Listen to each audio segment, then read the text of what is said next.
Good day, everyone. My name's Mike LaCorte, and I'm the host of Leaders Podcast. Leaders Podcast gives me the opportunity to speak to some of the world's most well-renowned industry leaders in the intelligence and investigation space. Today, I'm joined by a good friend of mine, Jimmie Mesis, who's well-known global investigator. He's been around, and we're going to hear his story. And it's an honor to have you here today, Jimmie, and I'm looking forward to our conversation. It's my pleasure to be here, Mike. Thank you for having me. Thank you. So just before we start, Jimmie, just give the viewers a little bit of a background, a bit of background about who you are, what you've done, what you do, and try and keep it brief because I want some time to talk about the ins and outs of our career. Sure. Actually, I started out as a private investigator in New York City in 1979. So I've been doing this for a long time. And in the beginning of my career, my clients were actually other private investigators. I was an info broker, skip tracer, and I was helping PIs learn how to get information, locates, bank accounts, things that nowadays are almost illegal. And I found that PIs were a good source for me to be a client of mine. And then I started doing, matrimonials and the typical type of background checks. And then I landed with some really big clients, people that were former FBI agents. And ultimately, I ended up doing background checks for the White House. Wow. President Reagan for ambassador appointments. And just one thing led to another, and it snowballed. I met the right people at the right time, right places. And the career took off. But I always found that private investigators needed help. When I started out, there was no education, there was no programs, there was no conferences, there wasn't anything. And I started speaking at local PI associations, and one thing led to another, and I started speaking at conferences throughout the United States. And lo and behold, I then created PI Magazine, which became the premier trade publication for the private investigators in the US and around the world. And I've been involved with PIs and in the industry for, over 45 years now, and I've really enjoyed it. Brilliant. I bet you've seen some changes, Jimmie, over your career. How come you got involved in the investigation world? Talk us back to why you got involved in becoming a private investigator in the first place. It's funny, going back to my childhood, 8th grade graduation yearbook, what do you want to be when you grow up? Detective. High school yearbook, what do you want to be when you grow up? Private detective. So, I've always known since I was a kid what I wanted to do. And what made me successful, Mike, was that because of that focus, I knew what I wanted to be. I never spent time doing something that wasn't related to the target, which was becoming a private eye. Oh, interesting. So you set up by yourself, Jimmie, back then, 1979 in New York, or what was did you work for a firm? I worked for a firm for 9 months that taught me basically the basics of skip tracing and investigations.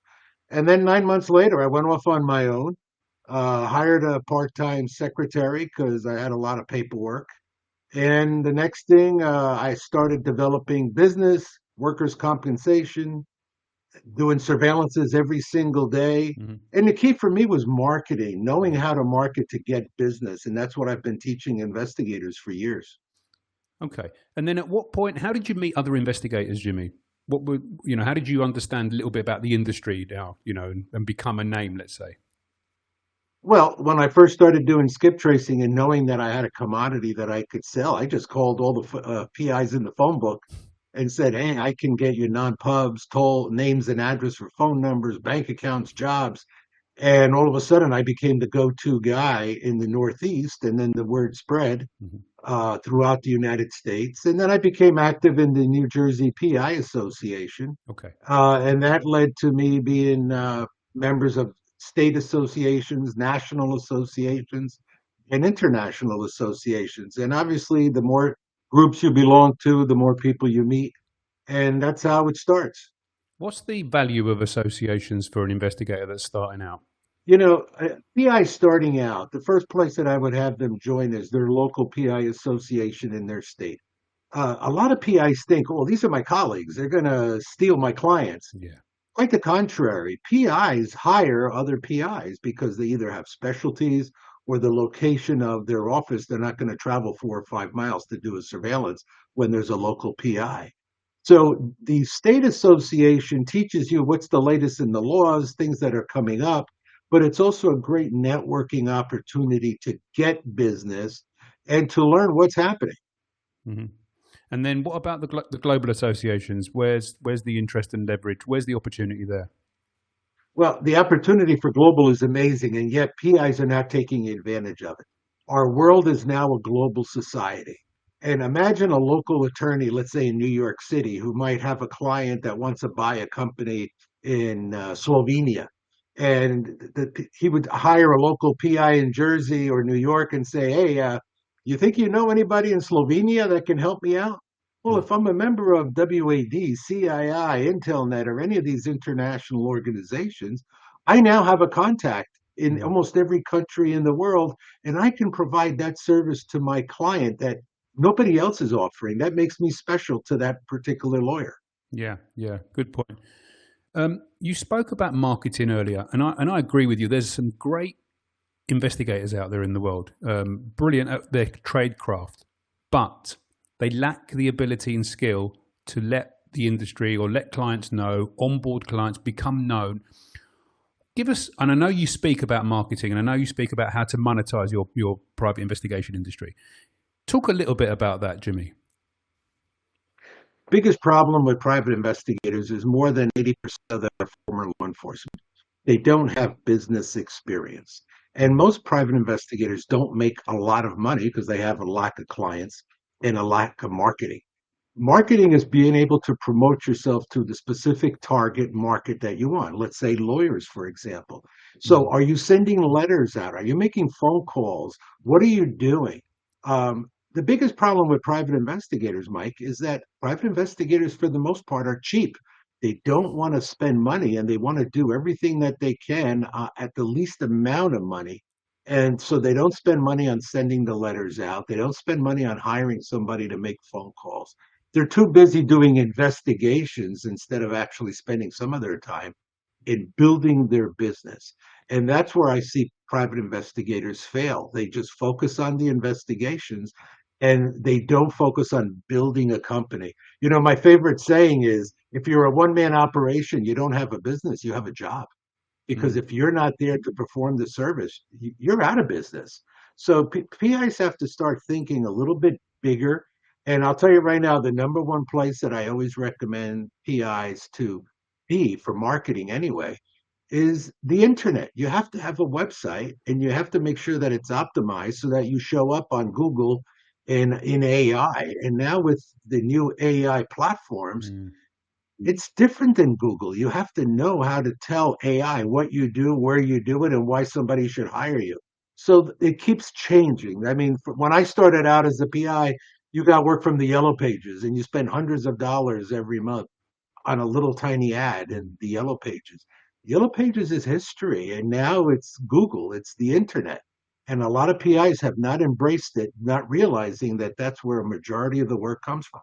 But what do you say to a PI that says, Jimmie, I get what you're saying. You're telling the truth, but I'm an investigator. I'm here to investigate. I'm not a marketeer. I don't know how to market. I know I'm a great investigator, but that's what I'm good at. So what do you say to those guys?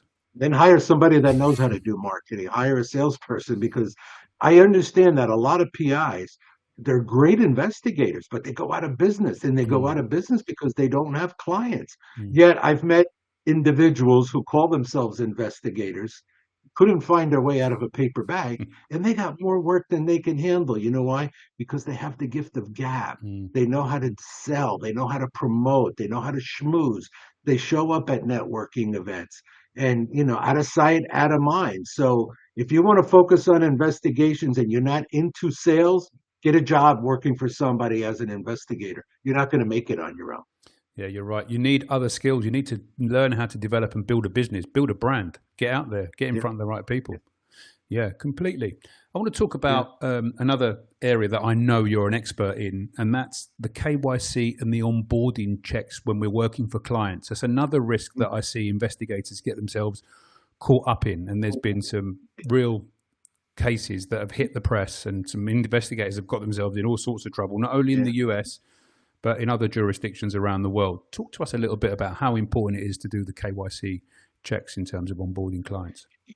I didn't know this was much of a problem until I was approached by the local FBI office, Mm. and that contacted me and said, "Hey, we want to hire you as a consultant for us." And I said, "Why would you hire me?" And they said, "We have problems with PIs. PIs are doing work for foreign intelligence agencies, not knowing that they're doing work for foreign intelligence agencies, and they're locating dissidents, they're locating people that for the let's say the Chinese government." Mm. And PIs, when they finally get paid, and they realize they're getting paid from the government of China or India or what have you, they've actually violated laws in the United States and they get arrested. Mm. And in the past several years, 5 PIs have been arrested and charged and convicted with providing information to foreign intelligence agencies. So, what I recommend to PIs, whether it's in the US or abroad, make sure you know who your client is at the very least. Do a Google search on their name, do a little background check on your client. I hate to use the word racial profiling, but if they're from China or they're Russia, those are the two main countries that are really exploiting private investigators. And be careful. And when in doubt, contact your local FBI office. Tell them that you have an inquiry coming in from a foreign national, and you don't know whether or not that you should be doing it or not doing it. Yeah, completely. And it's not just a risk here. And these state actors, let's say, are now using proxies, middlemen, professionals to layer themselves away from the task, right? Which makes it even more difficult.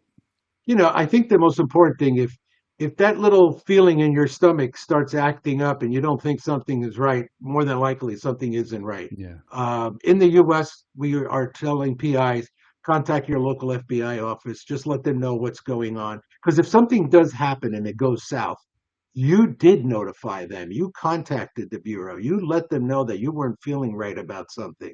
And then it's back on to them and not on to you, hiding that you were doing something for a foreign intelligence agency. Yeah, completely. This leads me on to my next topic, and I love speaking to different investigators around the world and getting their views on the way it works locally between private and public synergy. So, how does that work in your jurisdiction, Jimmy? How receptive are private investigators with law enforcement? What's that relationship like? I know there's licensing in New York. Does that help? I mean, what's your view? Well, it's interesting. Law enforcement individuals have an attitude. We've all seen it. They think that they're in power, and they are in power. And then when they deal with a private investigator, there's a little bit of a jealousy factor because, we're out there making a hell of a lot more money than they are. And, they try to pump up their chest and tell you can't do this and you can't do that. But as long as you know what the law is, and as long as that you act as a personable person, I think personality means a lot. Don't cop an attitude to law enforcement because you're going to lose. But if you contact the police and say, "Hey, how you doing? Listen, I'm working on a case. I think you guys might be interested, or I just want to let you know where I'm going to be. I'm going to be doing surveillance. I don't want to interfere with anything that's going on." Like, you're really trying to show them that you're trying to be the good guy. You're not trying to overstep your bounds. Sometimes it works. Now, sometimes you'll meet lousy, hard-headed cops, and sometimes you'll meet great police officers, and they'll ask you questions like, "Hey, how did you become a PI? I want to become a PI when I retire." So it goes both ways. I've had cops pull guns on me and pointing guns at me and saying, "What are you doing here?" And they throw me up against the van or what have you. And I say, "Listen, Wow. guys, relax. I'm a private detective. I have ID. I am carrying a gun. I'll show you my carry permit." The key is how you handle yourself in a situation. Don't be a jerk. Let the Yeah. cops be the jerks if they want to be, but don't you be a jerk. Yeah. Good advice right there. What's the plan for you? What sort of work are you doing now, then, Jimmy? I know you've built big companies and sold and moved. Give us a bit of an idea on a light touch of what you've done and what's the plans now for you. Sure, sure. Well, 10 years ago, it's actually a little bit more now, I created Yeah. USABugSweeps.com. I had always done bug sweeps for over, 40 years, but the technology changed and I got into it hardcore. And within a short period of time, like within 10 years, USA Bug Sweeps became the largest bug sweep company provider in the United States, where we sweep basically every day. We average almost 400 sweeps a year, which is a lot of sweeps. Yeah. Most companies only do one or two a week. We're actually doing one or two a day, most cases nationwide. Well, So I built that company and then I sold it.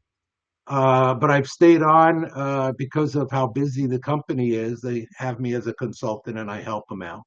But my next project is PI University. I'm developing an online university to do two things. Number one, to help PIs get educated in almost 100 different specialty categories that PIs can perform. And I'm also trying to help develop an interesting place where people who want to become a PI can go and learn the basics and at least try to get hired as an intern anywhere in the world. And I find that the market for PIs is we're getting older. A lot of PIs are in their 50s and 60s and even older than that. And we don't have a lot of good young blood mm, coming into the profession. Now, Mike, I will tell you one thing that I've seen over the years. Women.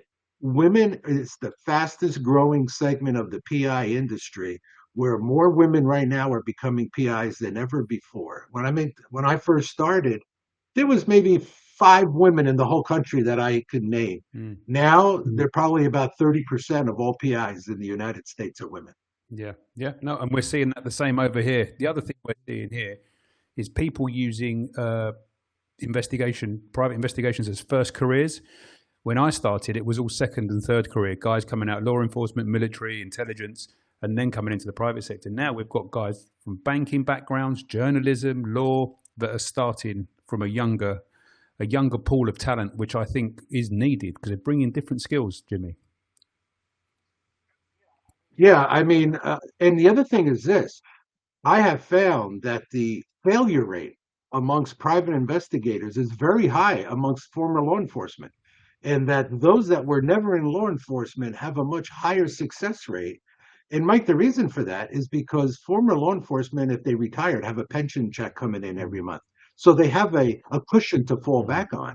The non law enforcement PI, they have no money coming in. If they don't mm, work, there's no funds. So they work harder, they're a little bit more diligent, and also they haven't been tarnished by that cop attitude that unfortunately a lot of former law enforcement never get rid of. They're not very personable. They don't smile as much. And I'm not trying to put former law enforcement people down, but I'm just trying to say that you're in a category where your success rate is much lower because you still act like a cop when you're not a cop anymore. yeah, understood. What sort of qualities do you look for in a young investigator, Jimmy? If you were to employ a young investigator in your firm, what are you looking for? It's kind of interesting. I like former military. They know how to take orders. They listen. They don't question things. I like that. In the interview process, I asked them, "Do you like to go fishing?" And people go, "Why would you ask me that question?" I said, "Well, talk to me when you go fishing. You keep throwing the reel out, or you sit, you're patient, you relax, you take it easy." And the reason I asked that question is because a lot of PIs are going to do surveillance. And Mm, I need to know that they have the patience and that they're willing to sit there for hours waiting for something to happen. And some individuals, they have ADHD. They got to keep doing something, and they don't know how to sit still for a while. So I want to make sure they're going to learn how to pay attention, take their time, and also report writing skills. I mean, unfortunately, I've seen some of these people write notes and it's chicken scratch. I mean, it's like, don't they teach in schools how to print so that you can read it? So these are little things that I look for in hiring a PI, and I've hired many PIs in mm. my career. Uh, and each one has a unique offering to the table, but you let the gut feeling help you out when hiring a PI. Yeah, no, agreed.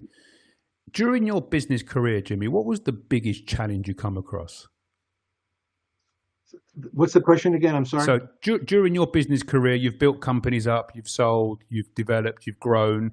What was the biggest challenge or the biggest, hurdle that you've had to come across? Interesting question. My success in the industry has been that I always looked at technology. Hmm. When I started out back in 1979, believe it or not, there were PIs still doing workers' comp surveillance using Super 8 film. They weren't even using video yet because it was a very expensive tool to use. It was a two-piece camera set, camcorder on the top, a big deck on the bottom.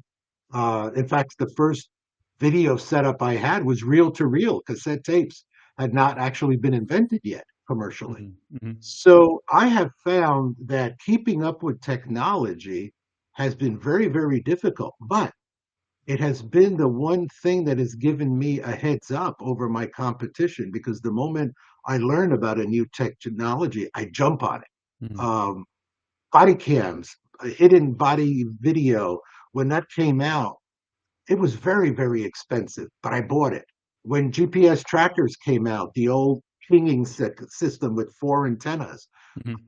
$3,000 for a tracking device. I bought it. But guess what? It gave me a competitive advantage over my competition, and I ended up getting so much more work from it. So I think that keeping an eye on technology, I was on Google and I was on the internet when it first came out. AI now is the hottest thing going. You have to know how to use it. You have to know how to get listed in it. And it's not that simple, but you can do it. So keeping up with technology, I think, is the biggest hurdle that I've had to deal with. And would you say that's the biggest challenge now in the industry? The technology, the AI, ChatGPT, all of the tools, the agents that are out there? Yeah. I mean, think of it this way. When I started out many moons ago, you needed a PI to do a domestic investigation. All right. Hmm. You needed a PI to do a corporate investigation. Right now, potential clients, before they come to us, they go to Google, they Hmm. go to AI. They're doing everything on their own. They're buying products on their own, GPS trackers on their own. They're buying hidden cameras on their own. So consumers are embracing technology, Hmm. and it's actually pushing PIs away slightly, but they don't recognize that you need a professional investigator to do a professional investigation. So, what can a PI do with your marketing background and always changing and evolving? What can a PI do now to stay ahead of these new changes that are coming into place? First thing you have to do is have a website. Do not have your nephew, your grandchildren build your website. You have to have it built by a professional company. Then it has to be search engine optimized so that the Google knows where you're located. What are the services that you do? In fact, another mistake that PIs make is they put a page on their website with all their services, like a dinner menu. You Hmm. have to create a page for every specific service so that Google sees that you specialize in that one specific service and ranks you higher. The other thing you have to do is make sure that you feed AI with the information that they need so that someone makes an inquiry about a PI in the UK. Let's say I need a PI in the United Kingdom, London, to do a matrimonial surveillance. Those keywords that I just said have to appear on your website someplace for AI so that AI says, okay, they do matrimonial surveillance Hmm. in London. Okay, I think I found the right person. So the internet and websites are the goose that laid the golden egg. And if you don't feed the goose the right food or terminology, you're not going to benefit from it. Yeah, good point. What's your opinion on media when PIs use media, maybe, or the media in general? How does that talk a little bit about your experience? I'll tell you right now, media is big. I've been on every TV network. I've been Hmm. on CNN, Fox, New York Times, Wall Street Journal. I've been featured in all of them. And the benefit was, or how I got in there was, I provided them with a hook of something that was happening in the current news cycle that I could make a comment on. And Hmm. that's how I got into all of these different media outlets. Now, a lot of times people say to me, Jimmy, what's better, for me to appear on television or for me to appear in print? And surprisingly enough, my answer is print. And the reason print is better than media or television is because in print, Google will see all of the commentary that was made in print and it documents that. Google doesn't see the video or the news segment that you were on CNN. So it doesn't see that unless CNN was to transcribe word for word what you said and then put it on their website. So I would rather see you get in print rather than media. I'll give you a perfect example. Um, there was a situation recently where they found a hidden camera on a cruise ship, and I ended up submitting a concept press release to the media that I would comment on this hidden camera in a cabin on a cruise ship. And not only did it get picked up by all the major media outlets, then the smaller newspapers around the country, they pick up the same article and now they publish it. So that one press release I did, I ended up in almost 200 newspapers around the country, and all I did was the one press release. So, and the one press release, Mike, as you know, you don't talk about yourself. You talk about the situation, the problem, and you Mm. just make a comment about it. Don't make it about you or your company. You just make a comment as an expert. Yeah. So you're getting other people to circulate your information and about you, and your skills and your services without you actually selling. It's an indirect way of getting yourself out there in the press. And there are companies that do that. I get hired as a consultant to do it.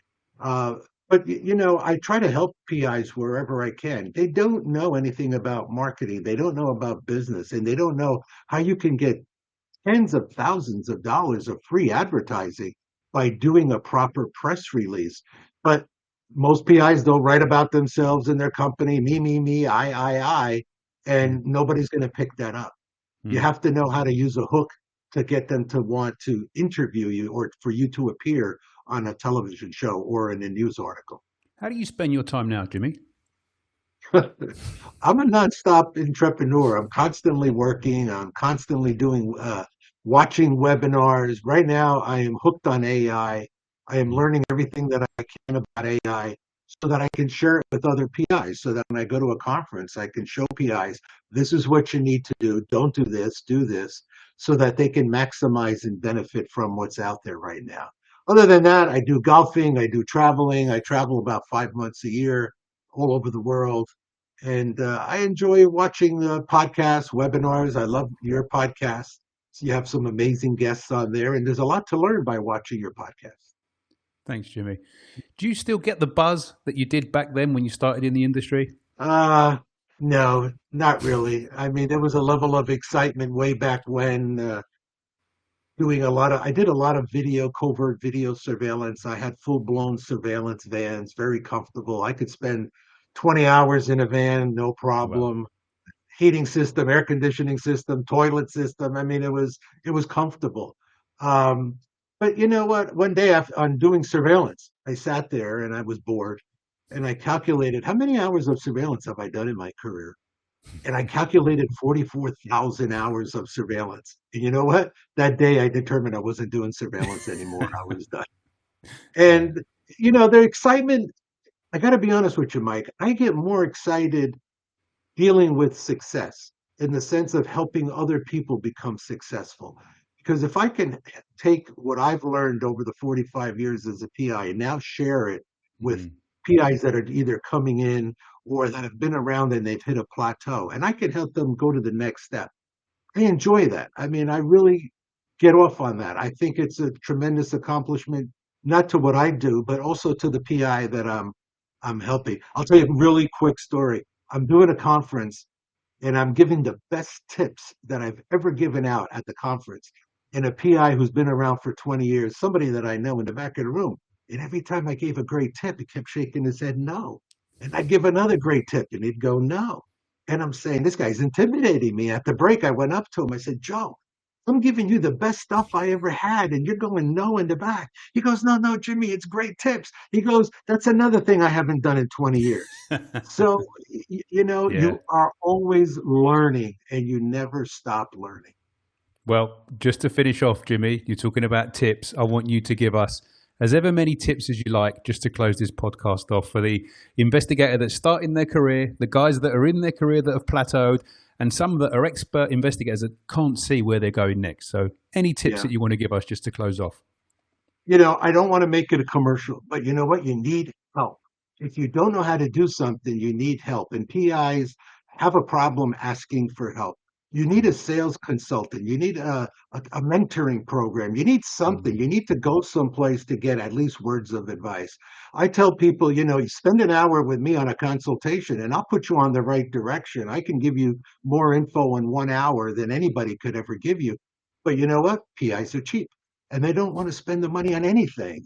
So, you know what? You have to know and accept that. I call it the Ali syndrome, Mike, named after Muhammad Ali. I say a lot of people suffer from it. I am the greatest. You're not the greatest. There are always people out there better than you. There's a ton of people out there better than me, and I accept that. One thing I don't accept is that I'm always constantly learning. And for the PIs out there that want to really become successful, ask for help from people that have already been there and done it so that you don't make the same mistakes that they did years ago. Jimmy, it's been a pleasure speaking to you. Remember that, PIs, ask for help. And if you want to ask Jimmy for help, Jimmy's details coming up on the screen now. You've listened to another episode of Leaders Podcast. Thank you.